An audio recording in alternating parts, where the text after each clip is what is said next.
ప్రణయ సౌధం రెండవ భాగం. సత్య కూతురు పెళ్లికి మాజీ భర్త మౌళి వస్తాడు.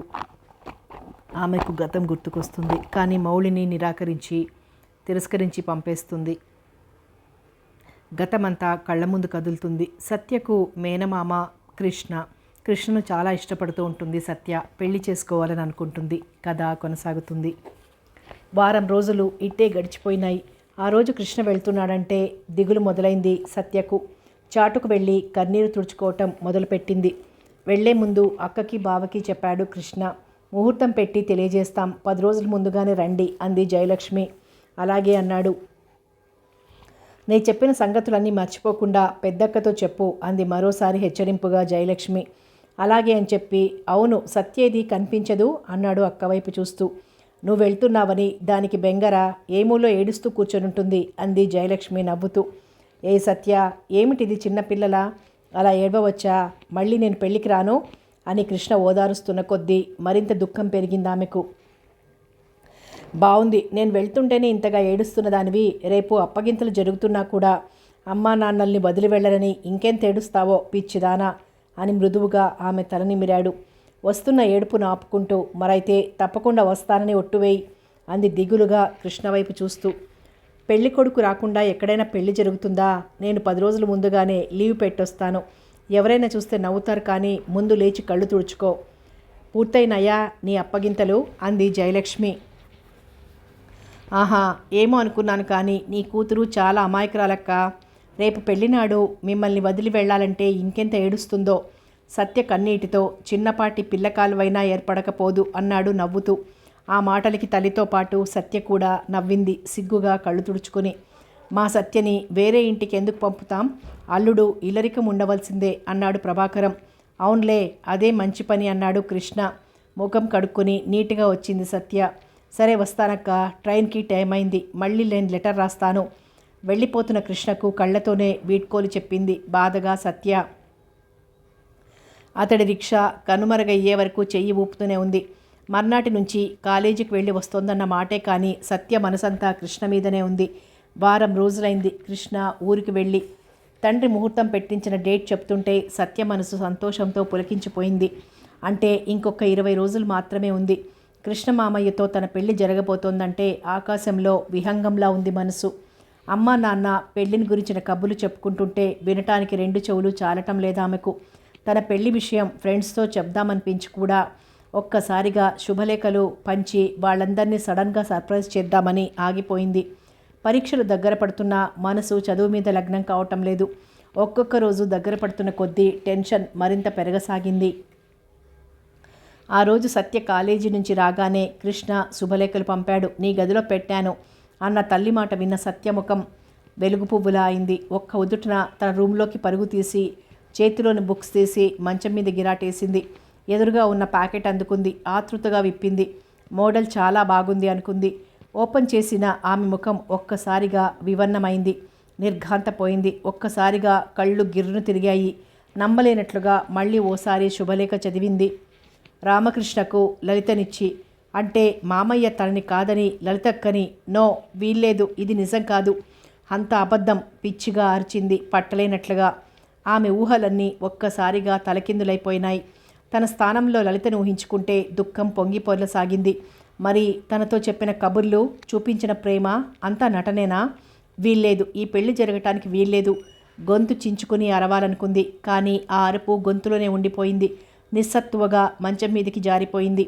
ఆలోచించే శక్తి నశించినట్లుగా ఏడుపొక్కటే మిగిలింది. అదేమిటమ్మా, టిఫిన్ అయినా చేయకుండా పడుకున్నావు? ఎన్నిసార్లు పిలిచినా పలకవు? కూతురు గదిలోకి వచ్చిన జయలక్ష్మి మంచం మీద పడుకుని ఏడుస్తున్న కూతుర్ని, ఫ్యాన్ గాలికి అలా ఓ మూల చిందరవందరగా పడి ఉన్న శుభలేఖల్ని చూసి కంగారు పడింది. ఏమైంది, ఎందుకలా ఏడుస్తున్నావు అంది కూతురి మీద చెయ్యి వేసి పక్కనే కూర్చుంటూ. తల్లి అలా అడుగుతుంటే మరింత దుఃఖం పెరిగింది సత్యకు. ఉన్నట్లుండి తలనొప్పి మొదలై బాగా ఎక్కువైంది, భరించలేకుండా ఉన్నాను అంది. అబద్ధం చెప్తున్నాను అన్న ఆలోచన కూడా లేకుండా. వచ్చేటప్పుడు బాగానే ఉన్నావు కదే, క్షణాల మీద వచ్చిందా? ఉండు కాఫీ తెస్తాను, టాబ్లెట్ వేసుకుందు గాని అని లేచి వెళ్ళిందావిడ. ఇష్టం లేకపోయినా తల్లి పట్టుదల వల్ల కాఫీ తాగింది. కాసేపు కళ్ళు మూసుకొని పడుకో, అదే తగ్గిపోతుంది. లేచిన దగ్గర నుంచి వసపిట్టలాగా ఒకటే వాగుడయ్యే. తలనొప్పే కాదు, ఏదైనా వస్తుంది అంది లైట్ ఆర్పి బయటకు వెళ్తూ. చీకటి గదిలో పడుకున్న సత్యకి మనసు నిండా కృష్ణరూపమే. ఆలోచనలన్నీ అతన్ని గురించే. తనకు ఊహ తెలిసిన నాటి నుంచి మామయ్య మీద అనురాగాన్ని పెంచుకుంది. వయసుతో పాటే ఆ అనురాగం పెరిగి ప్రేమగా మారింది. పెళ్ళంటూ చేసుకుంటే అతన్నే చేసుకోవాలని మనసులో నిర్ణయించుకుంది. అతని మాటల్ని బట్టి అతను కూడా తననే ప్రేమిస్తున్నాడని భ్రమపడింది. తనకన్నా 10 సంవత్సరాలు పెద్దయినా అతను కావాలనుకుంది. కానీ ఈరోజు ఆ ఆశలన్నీ వమ్మైనాయి. చిన్నతనంలోనే తల్లి తండ్రి పోయిన మామయ్య చదువంతా పెద్దమ్మ దగ్గరే జరిగింది. అందులో నాన్నగారు చేసిన సాయం కూడా లేకపోలేదు. కానీ సడన్గా 2 సంవత్సరాల క్రితం పెదనాన్నగారు హార్ట్అటాక్తో పోవటంతో ఓ రకంగా ఆ కుటుంబ భారమంతా కృష్ణ మీదనే పడింది. అందుకు కృతజ్ఞతగా లలితక్కని చేసుకుని ఆ కుటుంబానికి శాశ్వతంగా ఆధారం అవ్వాలనుకున్నాడన్నమాట. మరా మాట తనతో ఎందుకు చెప్పలేదు? లేనిపోని ఆశలు ఎందుకు కల్పించాలి? కృష్ణమామయ్య వచ్చాడంటేనే సంతోషంతో పొంగిపోయే గుండె వెళ్ళిపోతున్నాడు అంటే బాధతో బరువెక్కుతుందే. మరిప్పుడు లలితక్కకి స్వంతమవుతున్నాడు అన్న చేదు నిజాన్ని తను భరించగలదా? తన గుండె ఆగిపోతే బాగుండును అనిపించింది ఆమెకు. ఆలోచనలతో శరీరం మనసు కూడా వేడెక్కింది. రాత్రి 9 గంటల ప్రాంతంలో జయలక్ష్మి వచ్చి తలనొప్పి తగ్గిందా అని కూతురి ఒంటి మీద చెయ్యి వేసి లేవబోయి చటుక్కున వెనక్కి తీసుకుందా చేతిని. సలసలా కాగిపోతోందామె ఒళ్ళు. అరే, జ్వరం కూడా తగిలిందే. చక్కగా కాలేజీ నుంచి వచ్చిన పిల్లకు ఉన్నట్టుండి ఇలా వచ్చిందేమిటా అన్న గాబరాతో అప్పటికి ఏవో ఇంట్లో ఉన్న మాత్రలే వేసింది. ఆ రాత్రంతా భార్యాభర్తలిద్దరూ సత్య పక్కనే కూర్చుండిపోయారు. ఉదయం కళ్ళు తెరిచిన సత్యకు ఇంట్లో కొత్తగా గొంతులు వినపడ్డాయి. లలితక్క గొంతులా ఉందే అనుకునే లోపలే వచ్చింది లలిత. ఏ సత్య, ఇంకా నిద్ర లేవలేదు? మేం వచ్చినట్లు తెలియదా అంది. నాకు కాస్త ఒంట్లో బాగుండలేదు, అందువల్లనే లేవలేదు. బాగున్నావా అంది నీరసంగా నవ్వుతూ. ఇంతలో అక్క చెల్లెళ్ళు వైదేహి జయలక్ష్మి కూడా వచ్చారు సత్య గదిలోకి. మంచం మీద కూర్చున్న కూతుర్ని చూస్తూ, అమ్మయ్య, జ్వరం తగ్గింది కదా. ఉన్నట్లుండి వస్తే హడలిపోయాను. అసలే పెళ్లి హడావిడి కూడాను ఇంట్లో.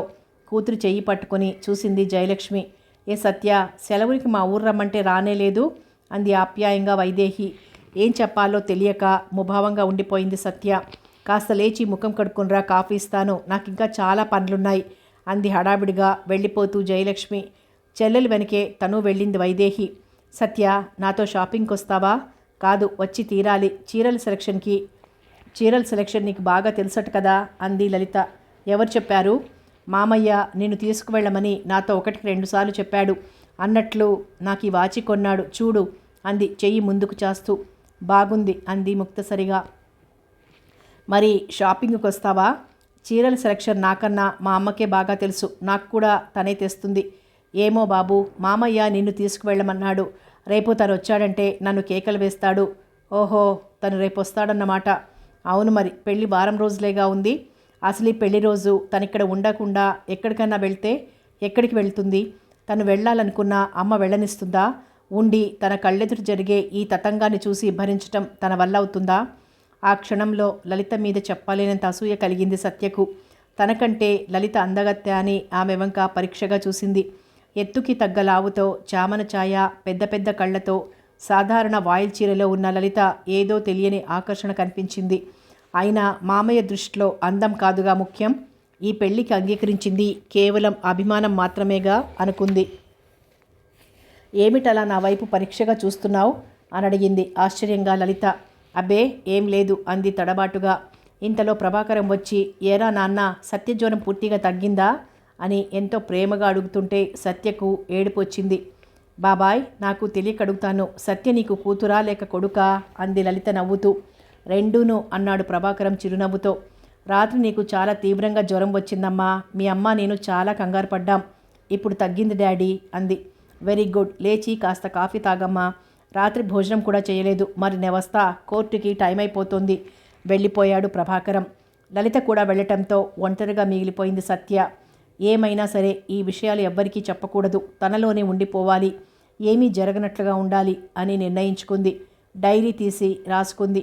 చిగురేసిన కొమ్మ మొగ్గ తొడక్కుండానే వాడిపోయింది. నా ప్రేమ కూడా అంతే.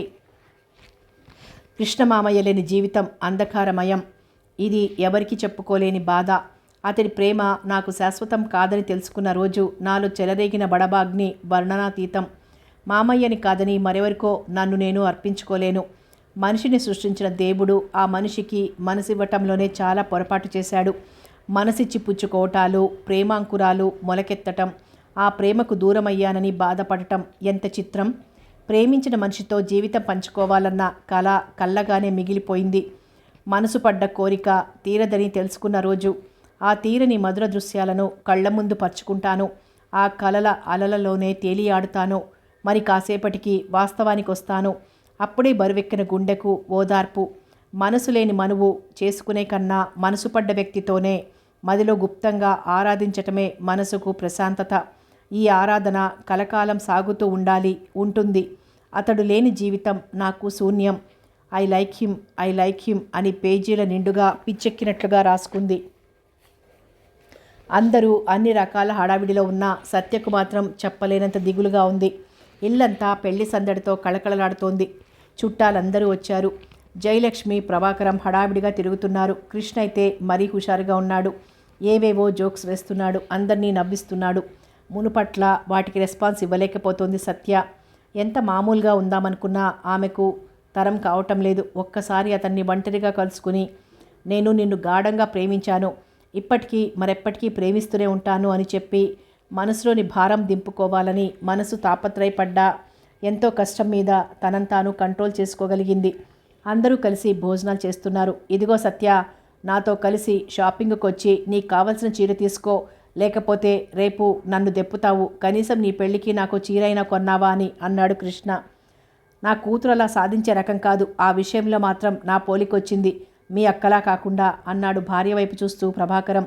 అంటే రోజు మీరు నా సాధింపులతో బాధపడుతున్నారన్నమాట అంది చిరుకోపంగా జయలక్ష్మి.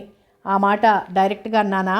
అక్క, నేను చెప్పానుగా బావగారు ప్లేట్ ఫిరాయిస్తారని, ఆ లక్షణాలు ఎక్కడికి పోతాయని అన్నాడు కృష్ణ. చూడండి, నాకేం సపోర్ట్ లేదనుకుంటున్నారా? ప్రస్తుతం ఇక్కడ ఉన్నదంతా నా తరపు వాళ్ళు అంది గర్వంగా జయలక్ష్మి. మరే మాట్లాడకుండా ఉండటం నయం, పార్టీ బలం పుంజుకుంది అన్నాడు ప్రభాకరం.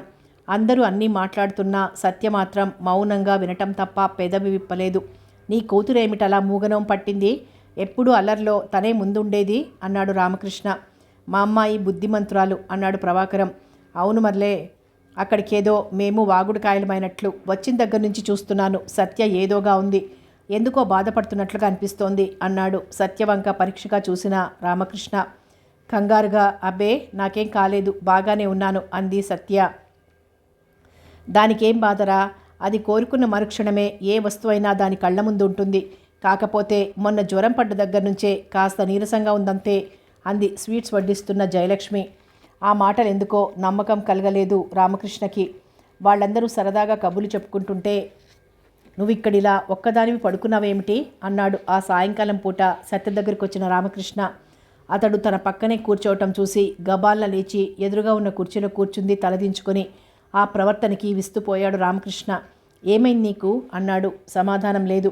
ఒక్క క్షణం కూడా తనని వదలకుండా తన దగ్గర కూర్చుని కబుర్లు చెప్పే అమ్మాయి అలా మౌనంగా ఉండటంతో అతని అనుమానం మరింత రుజువైంది. అడుగుతుంటే సమాధానం చెప్పవేమిటి? నా పెళ్ళవుతుందంటే నీకు దిగులుగా ఉంది కదూ అన్నాడు. అతడలా అడుగుతుంటే ఆమె హృదయంలో నుంచి దుఃఖపు తెరలు పొంగుకొచ్చాయి. 2 చేతుల్లోనూ ముఖం దాచుకుంది. అరే, ఎందుకలా ఏడుస్తున్నావు? ఏమైందో చెప్పకుండా అన్నాడు బలవంతంగా సత్య చేతులు తొలగిస్తూ. ఒక్కసారిగా అతడి గుండెల్లో ముఖాన్నించి బావురుమంది.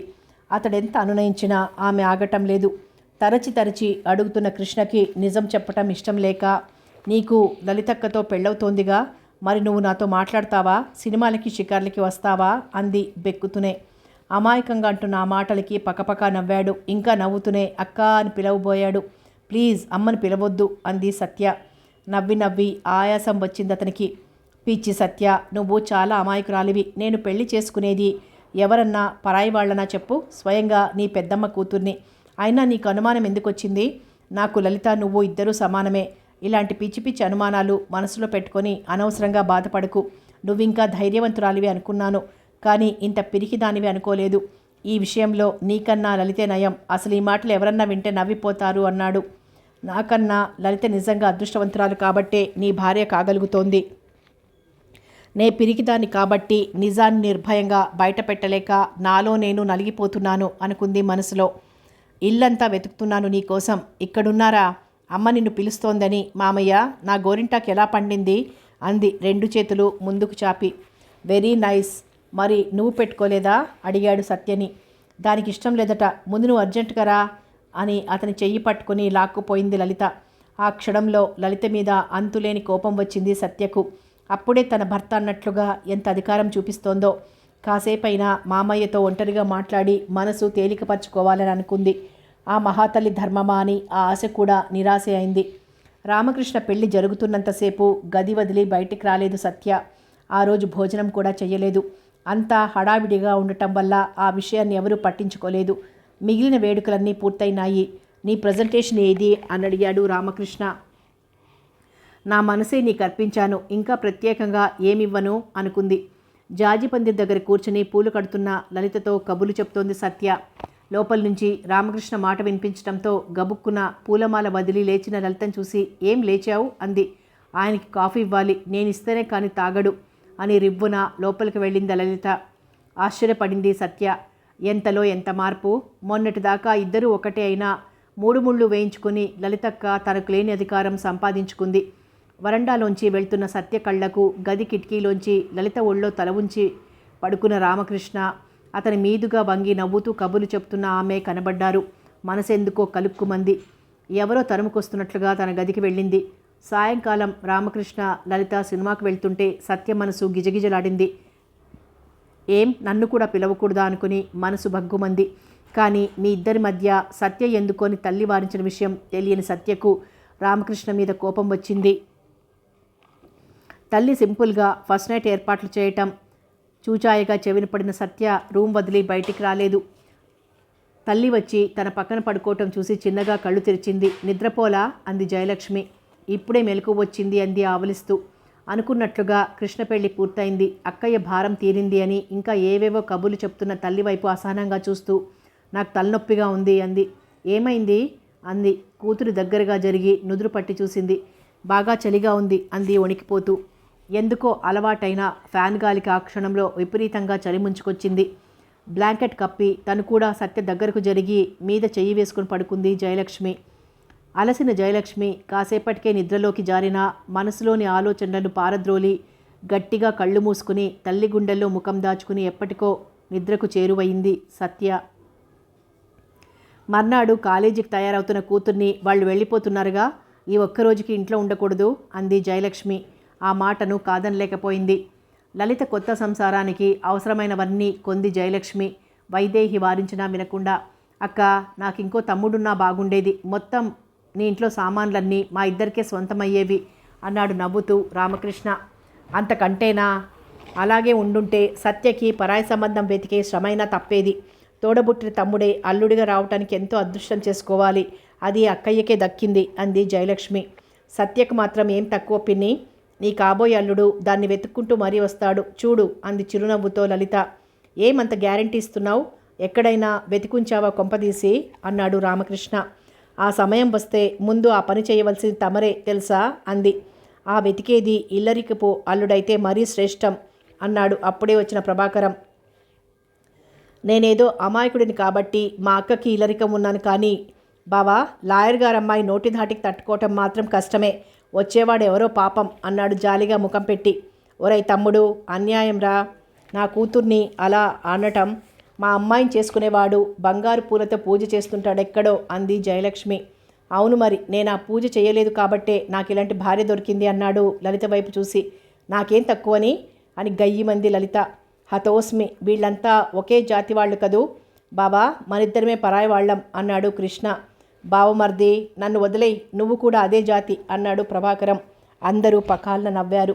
కానీ సత్య మాత్రం వీళ్ళందరికీ దూరంగా తన గదిలో కూర్చుంది. మునుపు కృష్ణ వెళ్తున్నాడు అంటే చాలు దిగులు మొదలయ్యేది, కానీ అందుకు విరుద్ధంగా ఉంది ఇప్పుడు. వాళ్ళంతా ఎప్పుడు వెళ్తారా అని మనసు వేగిరపడసాగిందామెకు. కృష్ణ లలితల సరసాలు బయటకు వస్తే ఏదో దృశ్యం కంటపడుతోంది సత్యకు. గది బయటకు రావాలంటే చాలు భయంగా ఉందామెకు. మా ఇంటికి ఎన్నిసార్లు చెప్పినా రానేలేదు, ఇప్పుడైనా మీ మామయ్య ఇంటికి వస్తావా అని అడుగుతున్న లలిత వైపు తెల్లబోయి చూస్తూ ఉండిపోయింది సత్య. నువ్వెన్నిసార్లు చెప్పినా రాలేదని లలితకు కోపం, అందుకే అలా చెప్తోంది అన్నాడు భార్యను సమర్థిస్తూ రామకృష్ణ. ఈసారి సెలవులకి తప్పకొస్తుంది, కాకపోతే అది ఇంట్లో లేకపోతే మాకే బెంగగా ఉంటుంది అంది జయలక్ష్మి. నేను వెళ్తున్నాను అంటే బాధగా లేదటే సత్య అడిగాడు రామకృష్ణ. ఉంటే మాత్రం నువ్వు ఆగిపోతావా? అయినా నాకెందుకు బాధ అంది బింకంగా. బాగా అన్నావే సత్య అంది లలిత. అవును, మీరిద్దరూ సిస్టర్స్ కదూ, ఆ విషయమే మర్చిపోయాను అన్నాడు. వాళ్ళందరూ ఎక్కిన రిక్షాలు దూరం అవుతుంటే సన్నటి నీటి రేఖ మెరిసిందామె కంటిలో. క్రితంసారి ఏడుస్తూ లోపల కూర్చున్నావు అంది జయలక్ష్మి. అప్పుడైతే చిన్నతనం అనాలనుకున్నా అనలేకపోయింది. బాధతో బరువెక్కిన గుండెల్లోంచి మాట బయటికి రాలేదు. కూతురి వాలకం అర్థం కాలేదు జయలక్ష్మికి. తన గదిలో కూర్చుని డైరీ రాయటం మొదలుపెట్టింది సత్య. ప్రపంచం అంతా శూన్యమయంగానూ తనొక్కతే ఒంటరిగానూ ఉన్నట్లు అనిపించిందామెకు. మనసు నిండా దిగులు పేరుకుపోయింది. ఏ పని చెయ్యబుద్ధి కావటం లేదు. ఎప్పట్లా కాలేజీకి వెళ్ళొస్తున్నా మనసులో ఏర్పడ్డ గాయం మాత్రం మానలేదు. మునుపటి చురుకుదనం, ఉత్సాహం నశించాయి. ఇంట్లో ఉందంటే చాలు ఎంతో సందడిగా ఉండే ఇల్లు ఇప్పుడు నిశ్శబ్దంగా ఉంటుంది. మనసుని వేరే విషయాల మీదకు పోనివ్వకుండా చదువు మీద కేంద్రీకరించటానికి ఎంతో కష్టమైంది. సత్యంలో ఏర్పడ్డ మార్పును తల్లి గమనించకపోలేదు. రామకృష్ణ దగ్గర నుంచి లెటర్స్ వస్తున్నా సమాధానం రాయబుద్ధిగాక ఊరుకుండిపోయింది. అదేమిటమ్మా, మామయ్యకి రిప్లై రాయకూడదు అంది. నాకు తీరిక లేదమ్మా, నువ్వే రాసేయి అని మిన్నకుండిపోయింది. మరో 10 రోజుల తర్వాత తన పేరున కాలేజీకి వచ్చిన లెటర్ చూసి విస్తుపోయింది. ఇమీడియట్గా రిప్లై రాయకపోతే తను బయలుదేరి వస్తానని రాసిన ఆ లెటర్కి తప్పనిసరిగా ఏదో జవాబు రాసింది. పరీక్షలు దగ్గరవటంతో ధ్యాస అంతా చదువు మీదనే ఉంది. రాత్రింబవళ్ళు మరీ అంతగా చదివితే ఆరోగ్యం పాడవుతుందని తల్లి మందలించినా వినటం లేదు. ఒక్కొక్కసారి కూతురి మొండితనానికి విసుక్కున్నా మళ్ళీ క్లాసు రావాలన్న పట్టుదలను మెచ్చుకునేది. సత్య పరీక్షలు పూర్తయినాయి. హైదరాబాద్ వెళ్తావా అని అడిగింది జయలక్ష్మి. లేదమ్మా, నాకు వెళ్ళాలనిపించడం లేదు, నిన్నొదిలి ఉండలేను అంది సూటిగా మాట వదులుతూ. మరింకేం మాట్లాడలేదు జయలక్ష్మి. రోజులు చప్పగా గడుస్తున్నాయి సత్యకు. ఎక్కడికు వెళ్ళాలనిపించదు, ఏ పని చేయాలనిపించదు. ఫ్రెండ్స్ ఇళ్లకు వెళ్ళటం కూడా తగ్గించేసింది. అదే పనిగా డైరీ రాసుకోవటం, రాసుకున్నవి చదువుకుంటుంటే గడిచిన రోజులు ఎంత మధురంగా ఉన్నాయో అనిపించేది. ఒక్కొక్కసారి ఆ డైరీని చదువుతుంటే రామకృష్ణ ఎదురుగా కూర్చుని కబుర్లు చెప్తున్న అనుభూతి కలిగేది. ఆలోచిస్తే తనింత ఉదాసీనంగా ఎందుకు మారిపోయిందా అనిపించేది. ఎదుటి మనసుని అర్థం చేసుకోకుండా ప్రేమించినందుకు ఫలితంగా మిగిలేది వేదన మాత్రమే. తనది వన్ సైడ్ లవ్ మాత్రమే. తన మనసులోని మాట అమ్మతో చెప్తే ఏమయ్యేదో అనిపించినా మళ్ళీ అనిపించేది, చెప్తే మాత్రం లలితను కాదని మామయ్యతో తన పెళ్లి జరిపిస్తుందని నమ్మకమేముంది. అలా ఆలోచిస్తున్న కొద్దీ తన మీద తనకే కోపం వచ్చేది.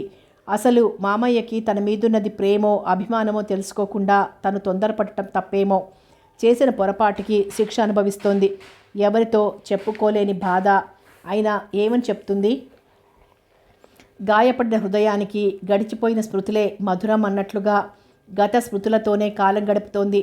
సత్య ఫస్ట్ క్లాస్లో పాస్ అయింది. తల్లి తండ్రి ఆనందించిన సత్య మాత్రం ఏమంత ఉత్సాహం చూపించలేదు. మామయ్యకి లెటర్ రాశావా అంది జయలక్ష్మి. ఇదేమంత గొప్ప విషయమని రాయటానికి అంది తల్లి మాట తోసిపుచ్చుతూ. అవును, ఈ మధ్య వాడి పేరు ఎత్తితే చాలు ఏదోగా ఉంటున్నావు, ఏమిటి అంది. అమ్మా, నీకన్నీ అనుమానాలే అంది విసుగ్గా. డాడీ, నాదో రిక్వెస్ట్. ఏమిటమ్మా? ఏం కావాలో కోరుకో. నీ మాట మీ డాడీ ఎప్పుడన్నా కాదన్నాడా అన్నాడాయన. నేను ఎంఏ చెయ్యాలనుకుంటున్నాను అంది స్థిర నిశ్చయానికి వచ్చిన దానిలా. తప్పదంటావా అన్నాడాయన. అవును అంది. ఓకే అన్నాడాయన. థ్యాంక్స్ డాండీ అంది అక్కడి నుంచి వెళ్తూ. అదేమిటండి మీరు అలా అడగగానే ఒప్పుకున్నారు? సత్య రిజల్ట్స్ రాగానే జానకి రామయ్య గారు అబ్బాయికి ఇచ్చి పెళ్లి చేద్దామనుకున్నాను. మరిప్పుడు మీరేమో అంది అయోమయంగా చూస్తూ. చూడు జయ, మనం ఆ సంబంధాన్ని గురించి మాట్లాడుకున్నట్లుగా అమ్మాయికి తెలుసు కదా. మరిప్పుడు ఇంకా చదువుతాను అందంటే దానికి ఆ పెళ్ళి ఇష్టం లేదనేగా. అందుకే అమ్మాయి అడగగానే కాదనలేకపోయాను. దాన్నో మాట అయినా అడగకుండానే దానికి ఇష్టం లేదని మీరు ఎలా అనుకున్నారు అంది చిరుకోపంగా జయలక్ష్మి. నీకన్నా సత్య మనసు నాకు బాగా తెలుసు కాబట్టి. అంటే కన్న తల్లిని నాకన్నా కూడా దాని మనసు మీకే బాగా తెలుసునన్నమాట. వకీలు భార్యని అయినందుకు నాతో వాదిస్తున్నావు, కానీ ఒక మాట చెప్తాను విను. సత్య మీద మనిద్దరికీ ప్రేమ సమానమే అయినా దానికి ఊహ వచ్చిన దగ్గర నుంచి నాన్న నాకది కావాలి అని అడగటమే తరువాయి తెచ్చిచ్చేవాణ్ణి. ఏనాడు తన కోరిక కాదనలేదు. ఇప్పుడు అంతే. అయినా సత్య పెద్ద చదువు చదివితే ఆ ఆనందం గర్వం మనకి కాదు దక్కేది. అది కాదండి, సత్యకి పెళ్లి చేస్తే మనవడో మనవరాలో పుడితే ఆ ముద్దు ముచ్చట్లు కళ్ళారా చూసుకుందామని నా తాపత్రయం. అంతేకాని అది పై చదువుకు వెళ్తుంటే నాకు మాత్రం ఆనందం కాదు అంది. ఇంకా మన ముద్దు ముచ్చట్లే తీరలేదు. నీతో పెళ్ళవగానే ప్రేమయాత్రకు వెళ్దామనుకున్నాను. ఆ కోరిక తీరకుండానే అర్జెంటుగా సత్య పుట్టుకొచ్చింది. మళ్ళీ రెండోసారి ఆ అవకాశమే లేకుండా పోయింది అన్నాడు భార్యకు జరిగిన ఆపరేషన్ గుర్తుకొచ్చి. అప్పట్నుంచి కోర్టులు కేసులు అని ఇంటి విషయాలు పట్టించుకోవటానికే క్షణం తీరిక లేదయ్యే, అంతేనా అంది నవ్వుతూ. అన్యాయం జయ, కాసేపు సరదాగా కబుర్లు చెప్పుకుందామంటే అమ్మాయి వస్తుంది అంటావు, సినిమాకి రమ్మంటే సత్య చూస్తే బాగుండదు అంటావు, ఇప్పుడే ఇలా అంటున్నావు, రేపు అల్లుడొస్తే నా ముఖం కూడా చూడవని భయంగా ఉంది. చాలేండి, అసలు విషయం దాచేసి ఏవో కబుర్లు చెప్తారు అంది. ఉన్న మాటంటే ఇది వరుస అన్నాడు. కూతురు చదువుతున్నందుకు ఆనందం అనిపించినా పెళ్లి వాయిదా పడ్డందుకు నిరుత్సాహంగా ఉందావిడకు. ఎందుకైనా మంచిది ఓసారి సత్యని కూడా అడగాలనిపించి మనసు పట్టక అడిగింది. నాకిప్పుడే పెళ్లి చేసుకోవాలని లేదమ్మా, ముందు చదువు పూర్తవ్వాలి అంది చదువుతున్న పుస్తకంలోంచి తల కూడా ఎత్తని సత్య. ఇంకేం మాట్లాడుతుంది జయలక్ష్మి. ఎంఏలో జాయిన్ అయింది సత్య. డైలీ గుంటూరుకు వెళ్ళి రావటం, కొత్త వాతావరణం, యూనివర్సిటీలో ఫ్రెండ్సు, క్షణం కూడా తీరిక ఉండటం లేదు. రామకృష్ణ గుర్తుకొచ్చినా అది క్షణికం మాత్రమే. కానీ ఆ క్షణంలోనే అనిపించేది తనిలా చదవటానికి కారణం అతనేనని. ప్రస్తుతం ఆమె ధ్యాసంతా చదువు మీదనే ఉంది. సడన్గా ఒకరోజు రామకృష్ణ వచ్చాడు. నాకు లెటర్స్ రాయకూడదని శపథం పూనావా ఏమిటి? అవును, బాగా చిక్కిపోయావు, నా మీద బెంగతో కాదుగా అని అడుగుతుంటే చిరునవ్వే సమాధానం వచ్చింది అతనికి. అసలే అంతంత మాత్రపు తిండి, దానికి సాయం పొరుగురు వెళ్ళి రావటం, ఈ చదువు ఒకటి అంది జయలక్ష్మి. సత్యలో బాగా తేడా కనిపిస్తోంది అన్నాడు పరీక్షగా చూస్తూ. నాకేం కాలేదు, నేను బాగానే ఉన్నాను, కానీ లలితకి ఎలా ఉంది? పెద్దమ్మ బాగుందా అంది టాపిక్ మార్చే ప్రయత్నం చేస్తూ. అందరూ బాగానే ఉన్నారు, నువ్వు త్వరలోనే పిన్నివి కాబోతున్నావు అన్నాడు. కంగ్రాచ్యులేషన్స్ అంది. ఈ విషయం ఇన్నాళ్ళు చెప్పలేదేమిట్రా అంది జయలక్ష్మి సంతోషంగా. వచ్చినప్పుడు చెప్పొచ్చని లెటర్ రాయలేదు అన్నాడు. అమ్మా, మామయ్య సిగ్గుపడుతున్నట్లున్నాడు. మధ్య వాడికెందుకు సిగ్గు అంది జయలక్ష్మి. వంట పని మీద లోపలికి వెళ్ళింది జయలక్ష్మి. సత్య మౌనంగా పుస్తకం చూస్తూ కూర్చుంది. సత్య అని పిలిచాడు. ఏమిటి అంది. నీలో ఏదో తెలియని మార్పు కనబడుతోంది, ఎందుకలా ఉన్నావు? ఏమీ లేదు. కాదు, ఏదో ఉంది. మునుపు నేనొస్తే ఈ ఇల్లంతా నవ్వులు అల్లరితో దద్దరిల్లిపోయేది. నా దగ్గర చేరి ఎన్ని కబుర్లు చెప్పేదానివి. ఒక్క క్షణమైనా నన్ను వదిలి ఉండేదానివా? మరి ఇప్పుడు ఎందుకు ఇలా ఉన్నావు? నేను గమనించడం లేదనుకోకు. మానుపడుతున్న గాయం మళ్ళీ రేపినట్లు అనిపించింది. మునుపట్ల నీ దగ్గర కూర్చుని మాట్లాడుతుంటే ఇప్పుడు లలితక్క ఊరుకుంటుందా? అప్పుడంటే చిన్నతనం, తెలియక అమ్మ వారిస్తున్నా వినేదాన్ని కాదు. పెళ్ళయ్యాక ఎవరి పరిధుల్లో వారుండడం మంచిది. ఓ, అంటే అంతగా ఎదిగిపోయావన్నమాట. ఒక్కసారిగా ఎదిగిపోవటమే కాదు, నేను ఎంతగా నలిగిపోతున్నానో నీకేం తెలుసు అనుకుంది. నువ్విలా మూగనోము పట్టి మౌనంగా కూర్చుంటే నేను అసలు మీ ఇంటికేనా అని తెలుసా అన్నాడు బెదిరింపుగా. అంటే నువ్వు ఇక్కడికి నా కోసమే వస్తున్నావా, మీ అక్క కోసం కాదా అంది. ఈరోజు నీ మాటలు చాలా ఆశ్చర్యంగా ఉన్నాయి. అసలు నిన్ను చూస్తుంటే మా సత్యేనా అనిపిస్తోంది, అనుమానం కూడా వేస్తోంది అన్నాడు ఆమె చెంపల్ని రెండు చేతులతో పట్టుకొని ముఖంలోకి చూస్తూ. ప్లీజ్, దయచేసి ఇంక ముందెప్పుడు అలాంటి చనువు చూపించకు. లలితక్క చూస్తే బాగుండదు. అతని నుంచి దూరంగా జరిగి అంది. ఒక్కసారిగా అప్రతిభుడయ్యాడు. తేరుకొని లలిత నిన్నేమైనా అందా అన్నాడు. లలిత నన్నేమంటుంది, కానీ నువ్వు దానికి భర్తవు. తాళి కట్టిన వాడి ప్రేమనంతా తనకే దక్కించుకోవాలని ప్రతి భార్య ఆరాటపడుతుంది. అలా పడటం సహజం. పరిధి దాటితే పర్యవసానం ఎలా ఉంటుందో ఊహకందని విషయం అంది. ఆ మాటల్లోని గూఢార్థం అతని గుండెల్ని సూటిగా తాకింది. ఆమె ఎందుకిలా ప్రవర్తిస్తోంది, ఎంత ఆలోచించినా అతనికి అర్థం కాలేదు. ఎవరినన్నా ప్రేమించిందా? ఆ ప్రేమ విఫలమైందా? అనిపించినా సత్య అలాంటి పిచ్చి పనులు చెయ్యదని, చేసినా చెప్పే ధైర్యం ఉందని కూడా గట్టి నమ్మకం ఉంది. కానీ ఏం జరిగిందన్నది మాత్రం అంతుపట్టకుండా ఉంది. ఒకవేళ లలిత ఏమన్నా అన్నదా అన్న అనుమానం కూడా ఏర్పడకపోలేదు. సత్య మనసులో ఏర్పడ్డ వైరాగ్యానికి కారణం మాత్రం తెలియలేదతనికి. ఎప్పటిసారిలా కాకుండా ఈసారి నిరుత్సాహంగా వెళ్ళిపోయాడు. ఎంతో ఆప్యాయంగా మాట్లాడుతున్న కృష్ణతో తను మనసు విప్పి మామూలుగా మాట్లాడలేకపోతోంది. జరిగింది చెప్పలేకపోతోంది. తన ప్రవర్తనను వేరేగా అర్థం చేసుకుంటున్నాడతను. ఎన్నాళ్ళీ బాధ? కనుల నీరు చిలికితే మనసు తేలికవునులే అన్నట్లుగా హృదయంలోని భారం తీరటానికి ఆ మార్గమే అనుసరించవలసి వచ్చింది. కూతుర్ని చూసిన జయలక్ష్మి చిన్నగా నవ్వుకుంది. ఇంకా దీనికి అలవాటు పోలేదు. ఏమిటో కృష్ణ అంటే అంతులేని ఆపేక్ష అనుకుంది. హైదరాబాద్లో నాకు తెలిసిన వాళ్ళు బిల్డింగ్ అమ్ముతున్నారు, కొందామనుకుంటున్నా. నీ అభిప్రాయం ఏమిటి అన్నాడు ప్రభాకరం. మనం ఉండేది ఇక్కడ అయినప్పుడు అక్కడెందుకండి అంది జయలక్ష్మి. నీ మాట కరెక్టే అనుకో, కానీ వస్తున్న అవకాశం పోగొట్టుకోవడం మంచిది కాదు. మన అమ్మాయి పేరున కొనాలని ఉంది. సరే, మీకంతగా కొనాలన్నప్పుడు కొనేయండి. సత్యని కూడా ఓ మాట అడిగి అని కూతుర్ని పిలిచాడు. అది మాత్రం ఏమంటుంది మీ పిచ్చిగాని అంది జయలక్ష్మి. జయ, మనకు కొడుకైనా కూతురైనా అదే. అందుకే తన అభిప్రాయం కూడా అడగటం మంచిది. ఏమి డాడీ పిలిచారు అంది సత్య. తండ్రి చెప్పిన విషయాన్ని గురించి ఆలోచిస్తూ. హైదరాబాద్లోనా అంది. అవునమ్మా, నీకు ఇష్టం లేదా చెప్పు, మానేస్తాను. సిటీలో ఇల్లు ఉండటం మంచిదే అనుకోండి, అయినా మీ ఇష్టం అంది అభిప్రాయం అమ్మా నాన్నలకే వదులుతూ. నాకు తెలుసమ్మా నువ్వు ఆ మాట అంటావని. రేపే అడ్వాన్స్ ఇస్తాను. కృష్ణతో ఓ మాట చెప్తే బాగుంటుందేమో అంది జయలక్ష్మి. ఆ పని ఎప్పుడో జరిగిందిలేవోయ్. వాడు చూసి బాగుందని చెప్పిన తర్వాతే నా అభిప్రాయం బలపడింది. అమ్మయ్య, వాడు చూశాడంటే ఇంకేం మాట్లాడక్కర్లేదు. ఏమిటో ఆ నమ్మకం. కృష్ణకి అన్ని విధాలా నచ్చితే కానీ ఒప్పుకోడు. అక్కడి నుంచి అవును అని వచ్చిందంటే నాకేం అనుమానం ఉండదు. తమ్ముడి మీదున్న నమ్మకం కట్టుకున్న భర్త మీద లేదు కదా అన్నాడు ప్రభాకరం భార్య పైట చెంగు పట్టుకొని. ష్, నెమ్మది, సత్య వింటుంది. అల్లుడొచ్చే వయసు వచ్చినా అల్లరి మాత్రం పోలా అంది సుతారంగా కొంగు విడిపించుకుంటూ. నాకు ఆ మాత్రం తెలుసులేవోయ్ భార్యామణి. అయినా అమ్మ నాన్న మాట్లాడుకుంటుంటే అక్కడే ఉండేటంత కుసంస్కారం కాదు నా కూతురు అన్నాడు గర్వంగా. నమ్మకం లేకపోతేనే ఇన్నాళ్ల కాపురంలో ఎన్నడైనా మీ మాటకు ఎదురు చెప్పానా అంది భర్త వైపు అనురాగంగా చూస్తూ. ఆ విషయం తెలియక కాదు, ఏదో కట్టుకున్న దానివని సరసమాడాలని అన్నాను అన్నాడు నవ్వుతూ. మరో 10 రోజుల్లో రిజిస్ట్రేషన్ పూర్తి చేసుకుని వచ్చాడు ప్రభాకరం. మిగతా విషయాలన్నీ కృష్ణే చూసుకుని గృహప్రవేశానికి ముహూర్తం పెట్టి పంపించాడు. సత్య కాలేజీ నుంచి రాగానే రాత్రికి మనం హైదరాబాద్ వెళ్తున్నాం అంది జయలక్ష్మి. ఎందుకు అంది.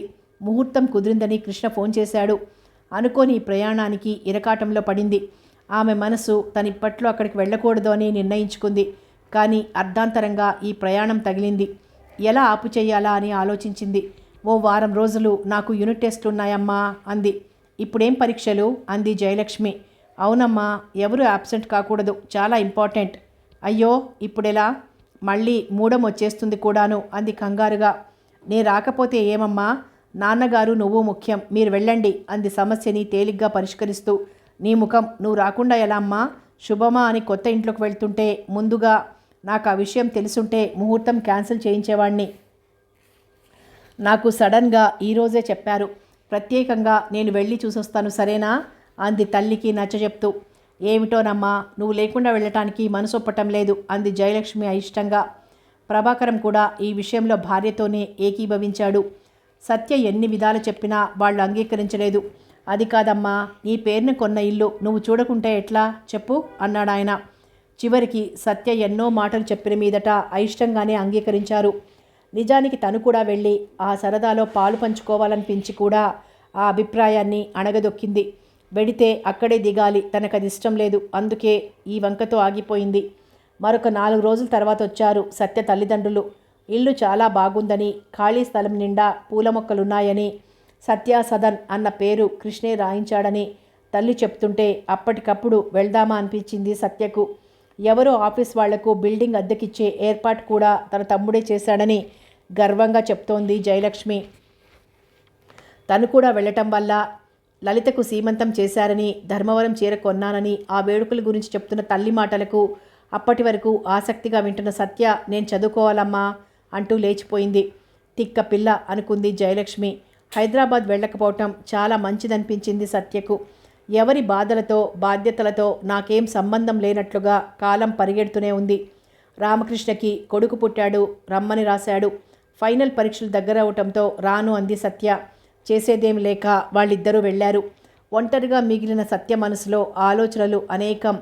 తనిలా మొండిగోడలా మిగిలిపోయింది. జరిగింది మరువలేక జీవితంతో రాజీ పడాలని ప్రయత్నిస్తోంది. కానీ ఈ ప్రయత్నం ఎంతవరకు సఫలమవుతుందో తనకే తెలియదు. కానీ తన మనసులో లేని ఆశలు కల్పించి అవి ఒక గమ్యం చేరే తరుణంలో అభిమానం, రుణం తీర్చుకోవటం అనే నెపంతో తనకు దూరమయ్యాడు. అతడి ఆనందానికి చిహ్నంగా తండ్రి కూడా అయ్యాడు. అసలు ఈ మనుషులకు దూరంగా హాస్టల్లో ఉండనందుకు తనంతానే నిందించుకుంది. తల్లి వెళ్ళినందుకు కోపం రాదు, కానీ అక్కడి విషయాలు ఒకటికి 2 సార్లు చెప్తుంటే విసుగు, కోపం కూడా వస్తాయా మీకు? కృష్ణ తనకు చీర పెట్టాడని చూపించింది జయలక్ష్మి. బాగుంది అంది ముక్తసరిగా. పిల్లవాడికి వాళ్ళ నాన్న పేరు పెట్టారు. మంచిది. నువ్వు రాలేదని వాళ్ళందరూ చాలాసార్లు అన్నారు. కృష్ణ అయితే మరీను 2 రోజుల భాగ్యానికే రానన్నావు అంది నిష్ఠూరంగా. ఇలా చీటికి మాటికి బారసాల పుట్టినరోజులు అంటూ ఎగ్గొడితే నేను చదివినట్లే. అసలే నాకు కాన్సన్ట్రేషన్ కుదరటం లేదు. అయినా నీ తమ్ముడికి ముఖ్యం నువ్వు కానీ నేను కాదు. నా కోసం ఎవరు బాధపడక్కర్లా అనేసి చరచరా లేచి వెళ్ళిపోయింది. సత్యవరస నాకేం నచ్చటం లేదండి. ఈ మధ్య ప్రతి విషయానికి చిరాకు ఎక్కువైంది. ఎప్పుడూ లేదిలా అంది భర్తతో జయలక్ష్మి. విసుక్కాక మరేముంది చెప్పు. అమ్మాయి చదువుతో సతమతమవుతుంటే నువ్వు ఎదురుగా కూర్చొని పలానా బుచ్చమ్మగారమ్మాయికి 6వ కూడా అమ్మాయే పుట్టిందని, వెనుకంటి వెంకాయమ్మ కూతురు పెద్దదైన పైటలు వేయించటం లేదు అని చెప్తుంటే విని ఊకొట్టడం లేదనేగా నీ బాధ అన్నాడు నవ్వుతూ. పొరపాటున మీతో చెప్పాను. అయినా మీరు మాత్రం తక్కువ. దానికి తండ్రి కాదు. ఇలాంటి ఊసిపోని కబులు చెప్పటం తప్ప నాకు ఇంకేం పని లేదనుకున్నారా అంది రుసరుసలాడుతూ. సత్య పరీక్షలు పూర్తయినాయి. చదువుతో కాలక్షేపమైన మళ్ళీ ఒంటరితనం మొదలైంది. ఇప్పుడు ప్రస్తుతం కాలక్షేపం డైరీతోనే. ఏవేవో రాసుకోవటం, గడిచిన గతాన్ని చదువుకొని ఊహలతో ఆనందించటం. ఫ్రెండ్స్ అందరూ రిలీఫ్ కోసం సౌత్ టూర్ వెళ్ళాలని ప్రపోజ్ చేశారు. అసలే పరీక్షల పేరుతో చదివి బాగా అలసిపోయావు, ఇప్పుడు వెళ్ళకపోతే ఏం అంది అయిష్టంగా జయలక్ష్మి. నాకెందుకో మార్పు కావాలనిపిస్తోంది, అందుకే వెళ్ళాలనుకుంటున్నాను. కూతురికి కావలసినవన్నీ సర్ది పెడుతూ 1కి 10 సార్లు జాగ్రత్తలు చెప్పింది జయలక్ష్మి.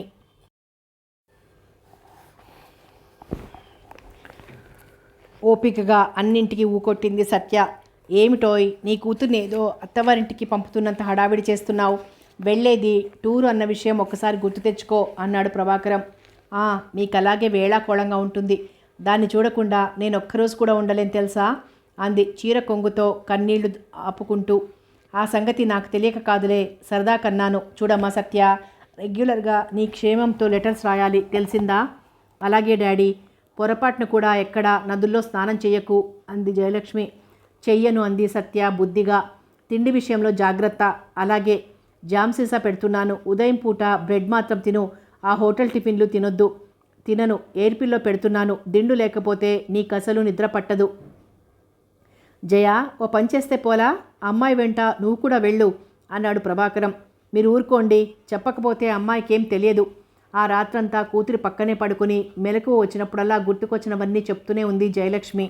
మర్నాడు రైల్వే స్టేషన్లో రైలు కదులుతుంటే మాత్రం దుఃఖం ఆపుకోలేకపోయింది. తల్లి అలా ఏడుస్తుంటే దిగిపోదామా అనిపించింది సత్యకు. ఇంటికొచ్చాక కూడా ఏడుస్తున్న భార్యను చూసి, ఏమిటే నీ పిచ్చి, ఎవరన్నా చూస్తే నవ్వుతారు. మళ్ళీ 10వ తారీఖు నాటికి అమ్మాయి రానే వస్తుంది అన్నాడు మందలింపుగా. సత్యను విడిచి ఒక్కరోజైనా ఉండలేదు. రేపు పెళ్ళైతే ఎలాగా అంది వెక్కుతూనే. అప్పటి సంగతి ఎందుకు కానీ, నువ్వు ధైర్యంగా ఉండాలి. పిల్లల మీద ప్రేమ ఉండటం సహజమే, కానీ మరీ అలాగా ఉండటం మంచిది కాదు. ముందుగా అనుకున్న ప్రకారం సత్య ఫ్రెండ్స్ అందరూ తిరుపతి చేరారు. అందరూ స్నానాలు భోజనాలు పూర్తి చేసుకుని స్వామి దర్శనానికి బయలుదేరారు. క్యూలో నిలబడి వచ్చిపోయే జనాల్ని చూస్తుంటే కాలం ఎంత వేగంగా గడిచిపోయిందో వాళ్లకే తెలియలేదు. బయటకొచ్చాక అందరూ షాపింగ్కు బయలుదేరారు. ఎవరికి కావాల్సినవి వాళ్ళు కొంటున్నారు. అన్నీ చూడటం తప్ప సత్య ఏమీ కొనలేదు. అప్పటికి 5 గంటలైంది. అందరూ నామం ఉన్న చోటికి చేరారు. ఒత్తుగా ఉన్న గడ్డి మీద అందరికీ కొంచెం దూరంగా కూర్చుంది సత్య. రకరకాల భాషల వారు, ఎందరో జంటలు, ఎన్నో కుటుంబాలు.